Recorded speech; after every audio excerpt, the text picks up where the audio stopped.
december, og jeg skal have mig sådan et stykke chokolade. Jeg ved lige, hvor nummer 18 den er henne. Der trykker jeg lige her engang. Nej, det er en lille svamp. Prøv lige at se, kameraman. Hvor er det? Nej, den er fin. Den skal lige... Nej. Jeg har simpelthen bare et godt råd til jer i dag. Det er meget dyrt med julen.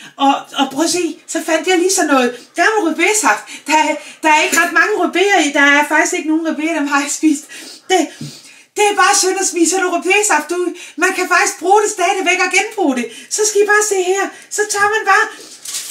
Man skal lave marcipan i dag. Det kan jeg godt lide. Det glæder jeg mig til. Nu skal I bare se.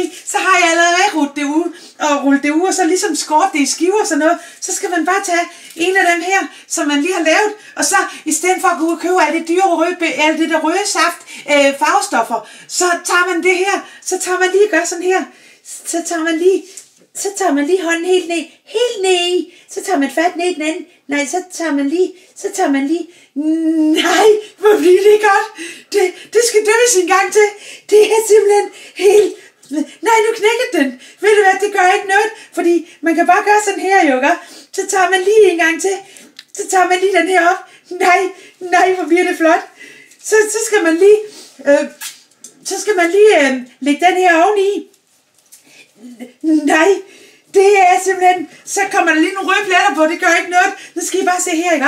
Fordi jeg skal lige have... Så skærer man her, så skærer man dem ud. Nej, hvor bliver det godt. Prøv lige at se, hvor flot det bliver. Det er sådan helt som Dannebro. Så tager man lige, og som julemandens nissehue. Prøv lige at se, hvor flot de bliver. Nej. Så skal I bare huske, jo, ikke?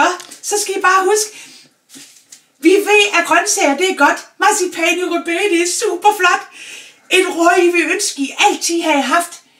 Marcipan, det kan farves med rødbedesaft. Glædelig genbrugsjul.